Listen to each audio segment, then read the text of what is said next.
आज का वीडियो शुरू करने से पहले हमारे चैनल को सब्सक्राइब करें। लॉकडाउन में सभी लोग अपने घर पर रहें, सुरक्षित रहें, पूरी निष्ठा के साथ लॉकडाउन का पालन करें। हम सुरक्षित, देश सुरक्षित। तो आज हम लोग आदर्शवाद के बारे में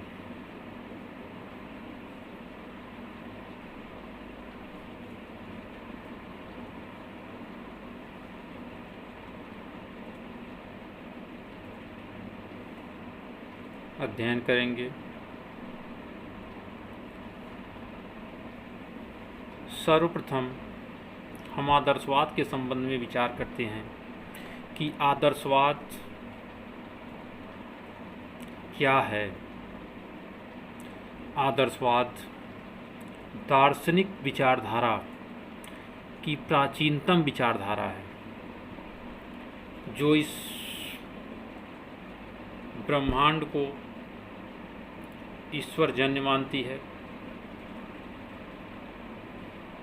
मानव संस्कृति का जब से विकास हुआ, उसकी उस बात में आस्था रही कि इस प्रकृति में वास्तविक तत्व आध्यात्मिक है, और जब हम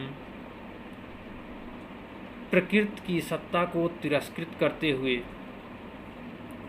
मनस या आत्मा की सत्ता को स्वीकार करने लगते हैं, उसे ही हम आदर्शवादी दर्शन की संज्ञा देने लगते हैं। आदर्शवादी विचारधारा जड़ प्रकृति को मनस की अभिव्यक्ति मात्र मानता है।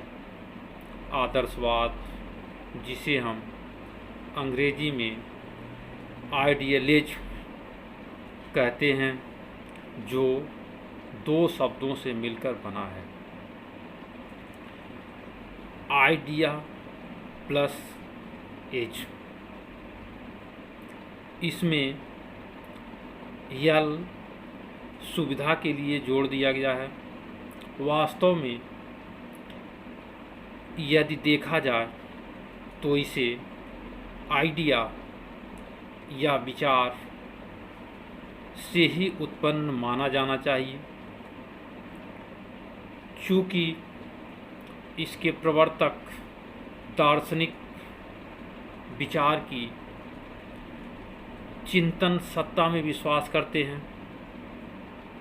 इसी कारण इसे विचारवाद या प्रत्ययवाद की संज्ञा भी दी जाती है, परंतु प्रचलन में हम आदर्शवाद का प्रयोग ही करते हैं। यह दर्शन वस्तु की अपेक्षा विचारों, भावों तथा आदर्शों को महत्व देते हुए यह स्वीकार करता है कि जीवन का लक्ष्य आध्यात्मिक मूल्यों की प्राप्ति तथा आत्मा का विकास है। इसी कारण यह आध्यात्मिक जगत को उत्कृष्ट मानता है और उसे ही सत्य व यथार्थ के रूप में स्वीकार करता है। इस संबंध में रास महोदय का कथन है कि आदर्शवाद की अनेक रूप हैं, किंतु सबका सार यह है कि मन या आत्मा ही इस जगत का पदार्थ है और मानसिक स्वरूप सत्य है। इस संबंध में एक और विचारक हैं जिनका नाम ब्रू बेकर है। उनके भी कथन को देख लेते हैं। इस जगत को समझने के लिए मन केंद्रीय बिंदु है। इस जगत को समझने हेतु मन की क्रियाशीलता से बढ़कर उनके लिए अन्य कोई वास्तविकता नहीं है। आदर्शवाद के जो मूलभूत सिद्धांत हैं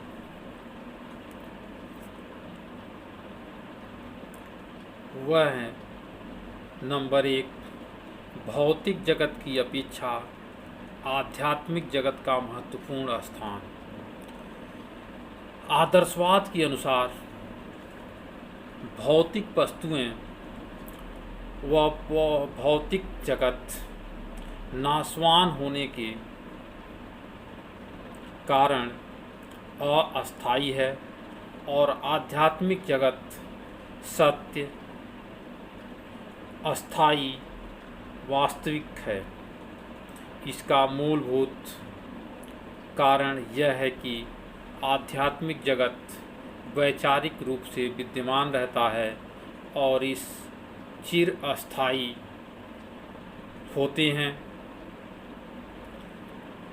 और मानव का प्रमुख कार्य इस आध्यात्मिक जगत को समझते हुए उससे संबंधित करना है।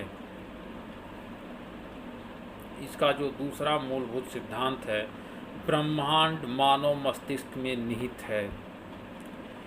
आदर्शवादियों का मानना है कि इस जगत की आधारभूत बातें मानव आत्मा व मस्तिष्क में निहित होती हैं। इस कारण यह भौतिक पदार्थों को महत्व नहीं देते। वह मानते हैं कि मस्तिष्क में विचार पहले आता है और वस्तु की कल्पना बाद में जन्म लेती है। विचार शाश्वत और अपरिवर्तनशील होते हैं।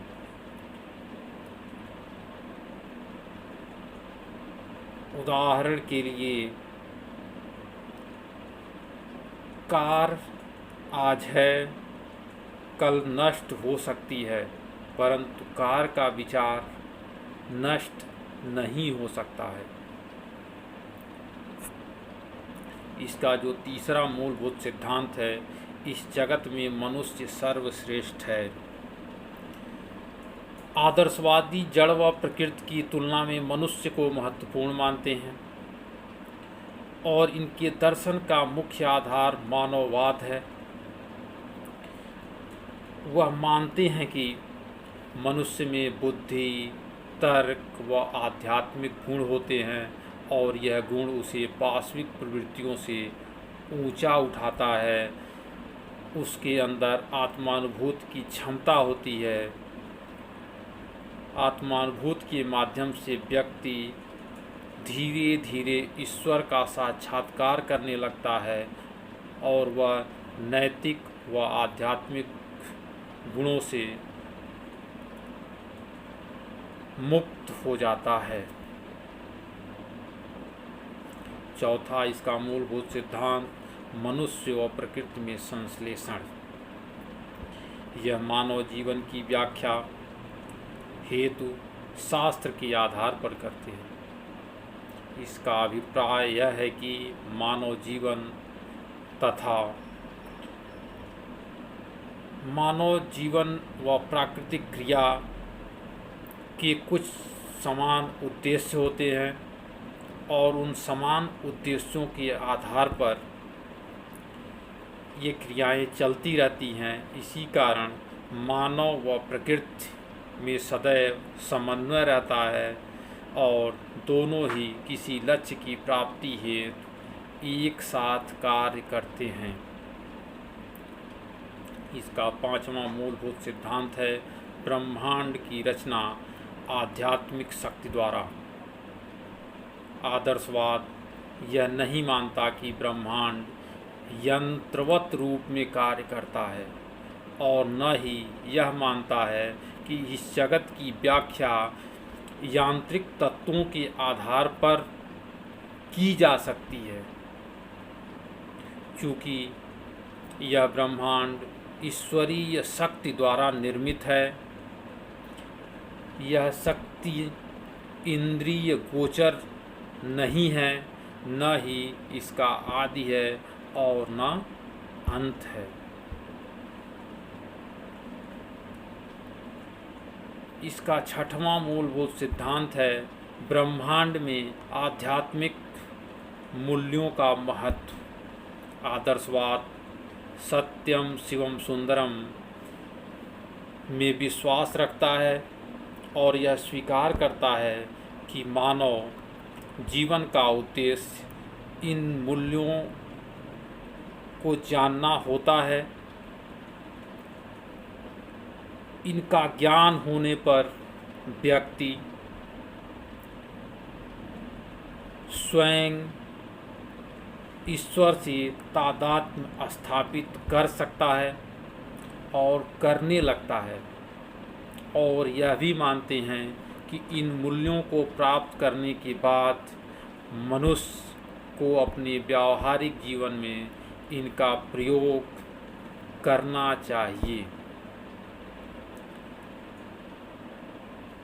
इसका सातवां मूलभूत उद्देश्य आत्मा व परमात्मा की अस्तित्व को मानना। आदर्शवादी यह मानकर चलते हैं कि आत्मा व परमात्मा इतने सूक्ष्म हैं कि इनको देखा नहीं जा सकता, परंतु इनका अनुभव अवश्य किया जा सकता है। परंतु ईश्वर के अस्तित्व को समझने हेतु इंद्रियों की आवश्यकता नहीं होती, वरन उनकी अनुभूति मन तथा बुद्धि द्वारा होती है। इनका जो आठवां मूलभूत सिद्धांत है विभिन्नता में एकता। संसार की विभिन्न वस्तुओं को यदि हम देखें तो वह ईश्वरीय शक्ति के माध्यम से एकता के सूत्र में बंधी हुई हैं, और ईश्वरीय शक्ति इन वस्तुओं का संचालन करती है। आदर्शवाद यह मानता है कि मानव जीवन तभी सफल व पूर्ण हो सकता है जब वह जगत में विद्यमान एकता के मध्य ईश्वर का आभास करे। आदर्शवाद एवं शिक्षा।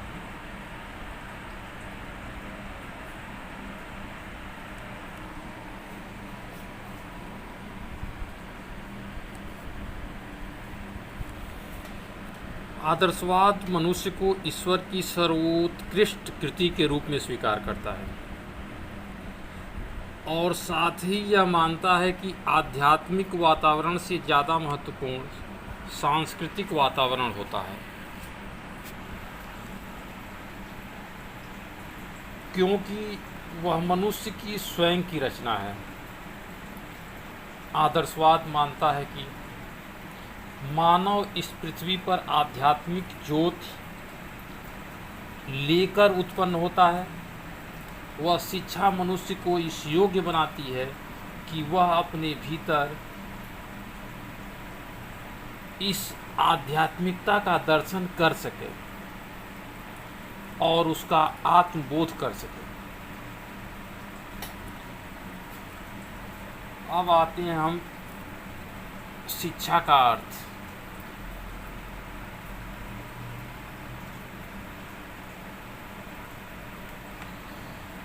आदर्शवादी विचारकों ने शिक्षा का अभिप्राय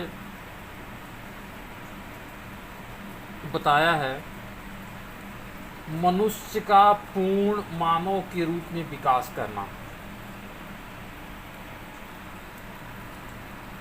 मनुष्य का पूर्ण मानव के रूप में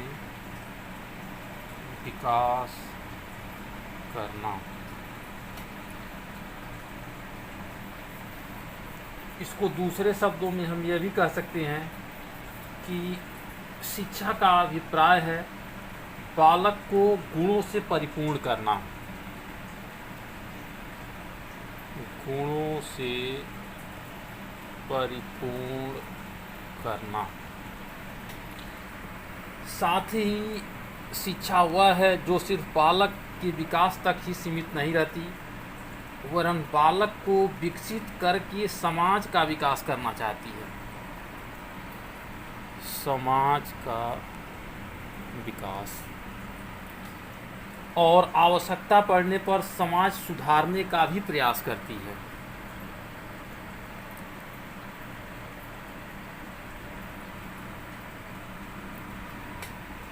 अब आते हैं आदर्शवाद व शिक्षा के उद्देश्य।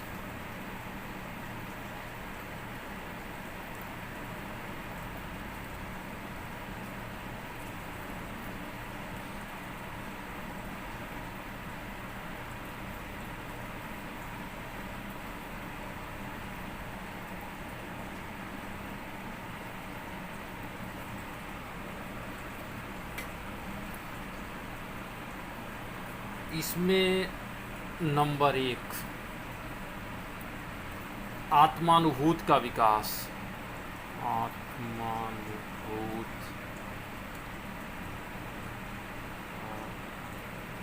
विकास। आदर्शवादी विचारधारा यह मानती है कि प्रकृति से परे यदि कोई चेतन सत्ता के रूप में है तो वह है मनुष्य। इस कारण विश्वव्याप्त चेतन सत्ता की अनुभूति मनुष्य तब तक नहीं कर सकता जब तक उसके अंतर्गत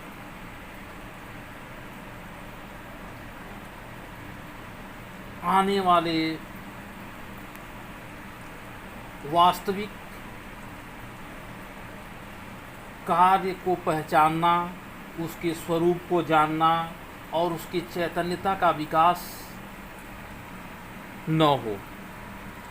इस कारण शिक्षा का सर्वोच्च कार्य है कि वह मनुष्य को इतना सक्षम बनाए कि वह अपने वास्तविक स्वरूप को पहचाने और उसकी अनुभूति कर सके।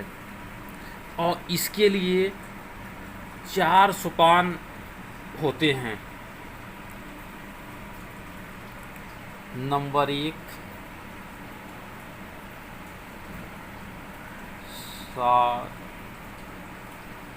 शारीरिक स्व का विकास। नंबर 2 एक स्व का विकास।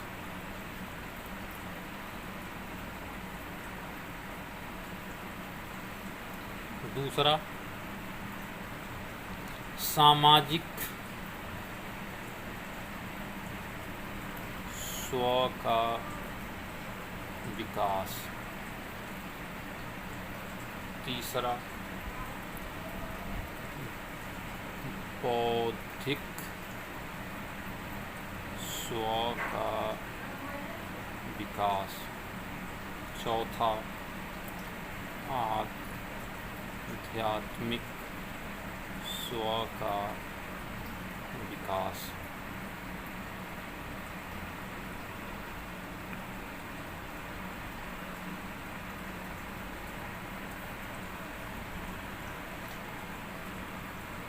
शारीरिक स्व आत्मानुभूति का निम्नतम सोपान है।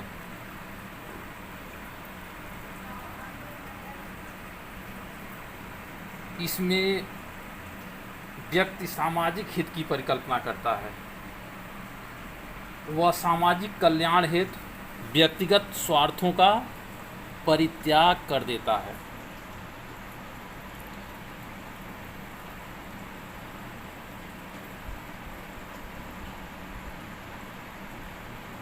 बौद्धिक अनुभूति के स्तर पर व्यक्ति विवेक द्वारा स्व की अनुभूति करता है। वह सामाजिक नैतिकता से ऊपर उठकर सद असद में भेद करता है और इसका आचरण, चिंतन तथा विश्वास विवेकपूर्ण हो जाता है। और जब वह अंतिम स्टेज जाता है आध्यात्मिक स्व स्वानुभूति का सर्वोच्चतम स्तर है। यह सर्वोच्चतम स्तर है जहाँ व्यक्ति गुणों को अपने व्यक्तित्व में अंगीकृत सहज प्रक्रिया द्वारा ही कर लेता है। वह अपने अंदर विश्वात्मा का तादात्म्य करने लगता है। इस विश्वात्मा को हम 3 रूपों में अभिव्यक्त कर सकते हैं। वह है सत्यम, शिवम व सुंदरम। आदर्शवादी जब आत्मानुभूति के लिए शिक्षा देने की बात करते हैं तो उनका एक ही लक्ष्य होता है और वह होता है कि अपने आप को पहचानो, अपने आप को पहचानो। यह मुख्य है। अब दूसरा आते हैं आध्यात्मिक मूल्यों का विकास।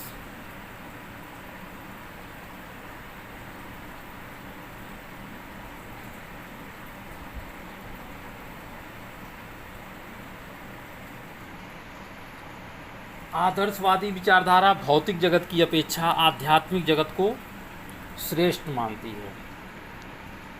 अतः शिक्षा के उद्देश्य में भी बालक के आध्यात्मिक विकास को महत्व देते हैं। यह मनुष्य को एक नैतिक प्राणी के रूप में अवलोकित करते हैं। वह शिक्षा का उद्देश्य चरित्र निर्माण को मानते हैं। वह सत्यम, शिवम, सुंदरम के मूल्यों का विकास करते हुए इस बात की चर्चा करते हैं कि शिक्षा का प्रमुख उद्देश्य बालक में आध्यात्मिक दृष्टि से विकास करना है। तीसरा, बालक के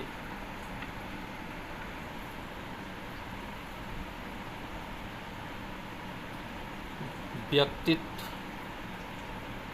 का उन्नयन। हमारा उद्देश्य छात्रों को इस योग्य बनाना है कि वे संपन्न तथा सार युक्त जीवन बिता सकें, सर्वांगीण तथा रंगीन व्यक्ति का निर्माण कर सकें, सुखी रहने के लिए उल्लास का उपभोग कर सकें, यदि तकलीफ आए तो गरिमा एवं लाभ के साथ उनका सामना कर सकें तथा इस उच्च जीवन को जीने में दूसरों को सहायता कर सकें। इसलिए ये कहा जा सकता है कि शिक्षा के द्वारा मानव व्यक्तित्व को पूर्णतया प्राप्त की जानी चाहिए और साथ ही उनके व्यक्तित्व का उन्नयन भी होना चाहिए। चौथा, अनेकता में एकता के दर्शन।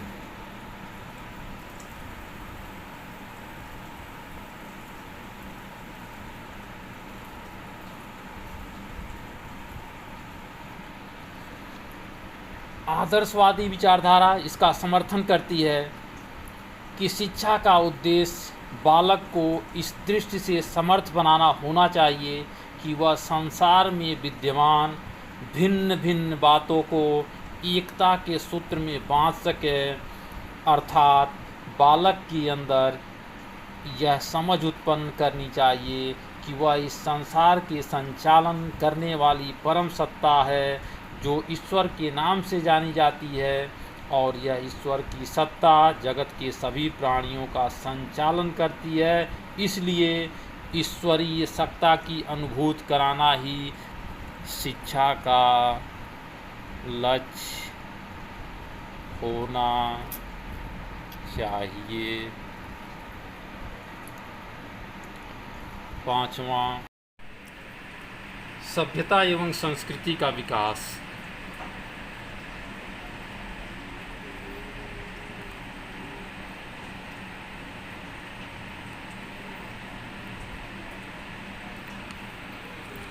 आदर्शवादियों का यह मानना है कि व्यक्ति जिस समाज का सदस्य है उस समाज की संस्कृति से उसका परिचय होना आवश्यक है। साथ ही बालक यदि समाज को जीवित रखना चाहता है तो उसे समाज की धरोहर के रूप में जो सभ्यता व संस्कृति प्राप्त होती है उसकी रक्षा करनी चाहिए। सभ्यता व संस्कृति को ही वह आधार बनाकर समाज का विकास कर सकता है। छठवां, वस्तु की अपेक्षा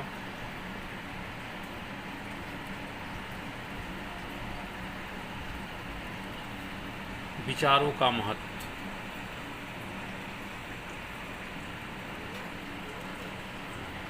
आदर्शवादी यह मानते हैं कि इस संसार के पदार्थ नाशवान हैं और विचार अमर हैं।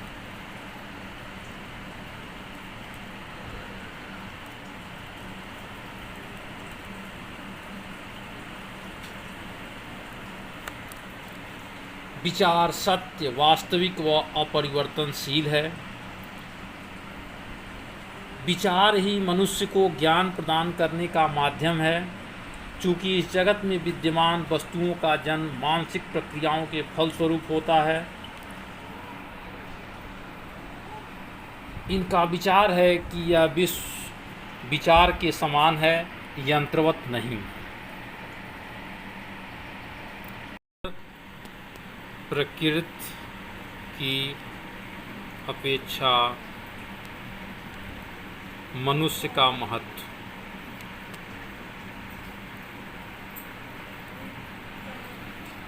आदर्शवादी मनुष्य का स्थान ईश्वर से थोड़ा ही नीचा मानते हैं।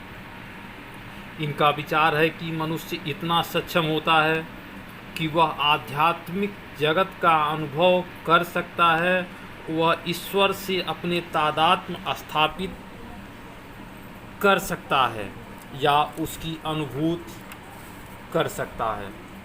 इस कारण वह जड़ प्रकृति से बहुत महत्वपूर्ण है। वह यह भी मानते हैं कि मनुष्य बुद्धिपूर्ण व विवेकपूर्ण प्राणी है और बुद्धि ही मनुष्य के विभिन्न प्रकार के क्रियाकलापों का आधार बनती है और उसको वह पशुवत गुणों से ऊपर उठाती है। आठवां, समाज हित का उद्देश्य।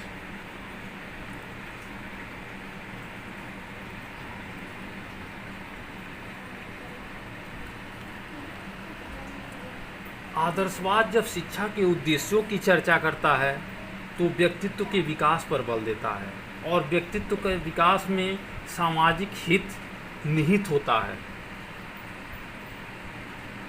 जब आदर्शवाद अनुभूति की चर्चा करता है तो आत्मानुभूति में व्यक्ति या स्वार्थपरता निहित न होकर वह पराभाव से कार्य करती है। इसलिए वह अपने उद्देश्यों को सही तरीके से प्राप्त कर लेती है और उसके उद्देश्य जो होते हैं वह विकास के प्रावधान पर आधारित होते हैं और शिक्षा के द्वारा वह संस्कृति का ज्ञान एवं उसके विकास का और उसके साथ ही सामाजिक कुशलता एवं नागरिकता के विकास पर भी विशेष जोड़ देते हैं और शिक्षा के उद्देश्यों में समान पाठ्यक्रम, शिक्षक अनुशासन के संबंध में उनका विचार भी महत्वपूर्ण होता है। अब आते हैं आदर्शवाद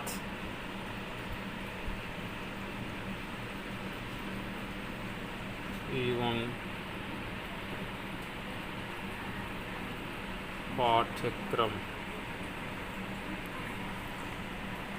पाठ्यक्रम के संबंध में जो मूलभूत विचार व्यक्त किए हैं वह है नंबर 1, पाठ्यक्रम ज्ञान व बुद्धि के विकास पर बल दे। दूसरा, पाठ्यक्रम मानव के विचारों एवं आदर्शों पर आधारित हो। तीसरा, पाठ्यक्रम में शाश्वत मूल्यों का स्थान हो। चौथा, पाठ्यक्रम अनुभव पर आधारित हो। और पांचवा, मानव की विभिन्न क्रियाओं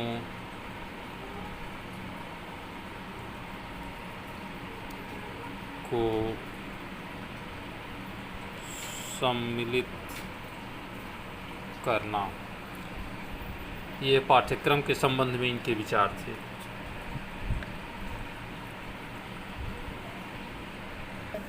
प्लेटो के अनुसार पाठ्यक्रम, प्लेटो के अनुसार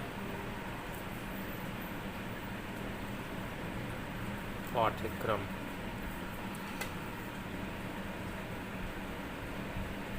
प्लेटो का विचार है कि ईश्वर प्राप्ति या आध्यात्मिक सुख ही मनुष्य जीवन का परम लक्ष्य होता है और इसके लिए यह आवश्यक है कि पाठ्यक्रम सत्यम शिवम सुंदरम पर आधारित हो।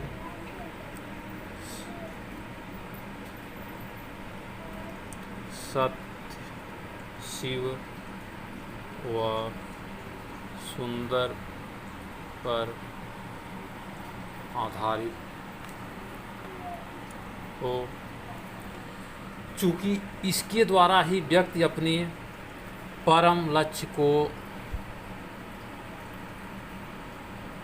प्राप्त कर सकता है।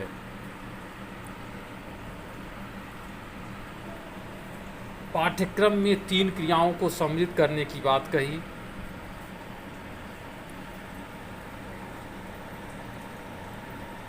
जो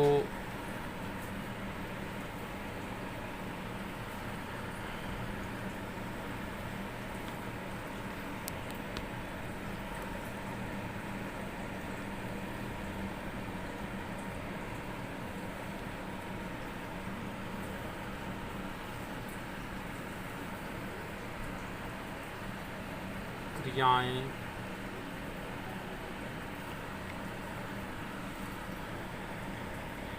नंबर 1 बौद्धिक क्रियाएं, दूसरा कलात्मक क्रियाएं और तीसरा नैतिक क्रियाएं।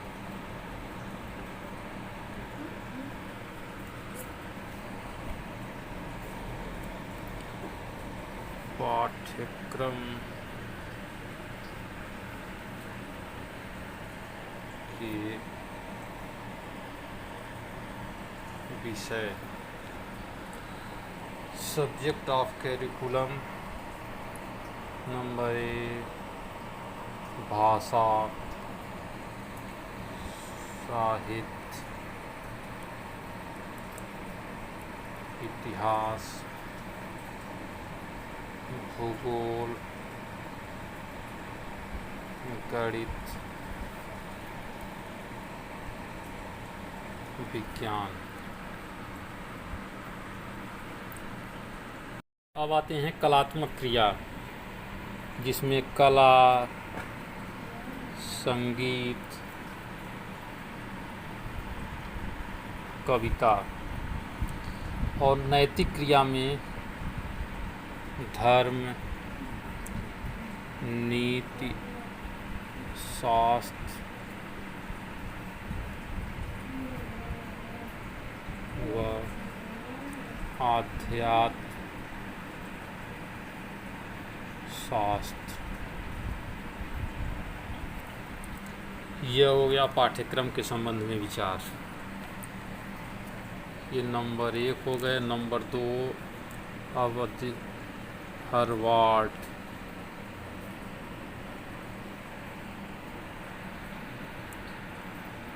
के अनुसार पाठ्यक्रम।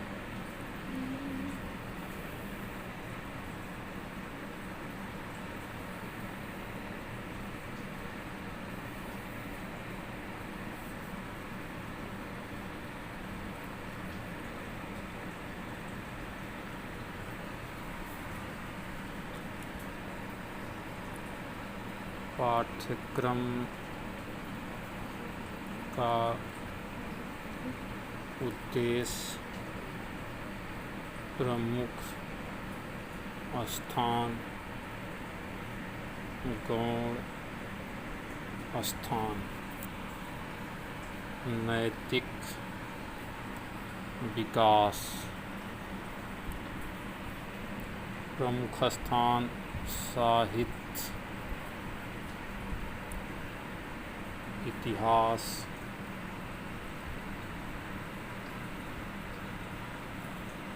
कविता, संगीत, कला, गौण, भूगोल, विज्ञान, गणित। अब आ जाते हैं आदर्शवाद तथा शिक्षण की विधियाँ।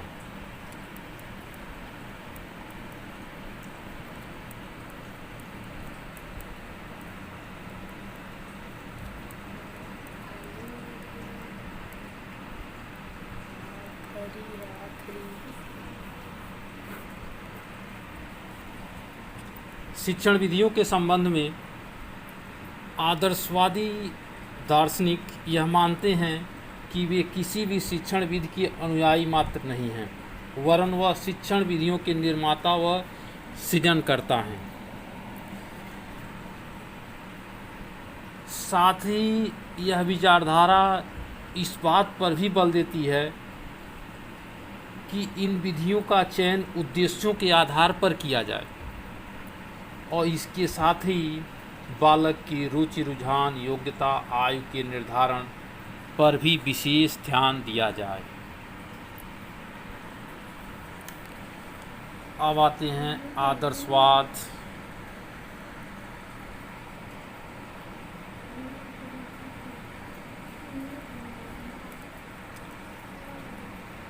एवं शिक्षक।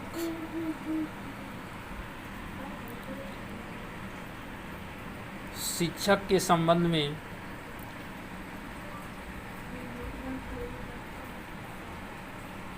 प्रसिद्ध शिक्षा शास्त्री फ्रावेल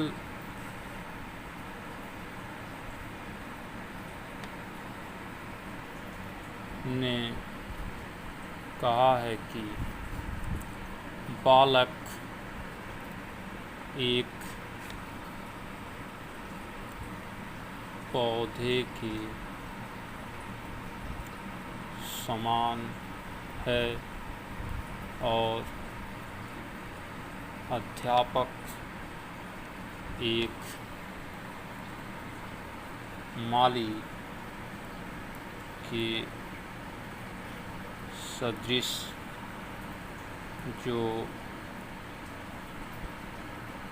पौधे को आवश्यकता अनुसार सींचकर खाद आदि डालकर तथा काट छांट कर सुव्यवस्थित रूप में पनपाता है, जिससे वह एक सुंदर और मनमोहक वृक्ष बन सके।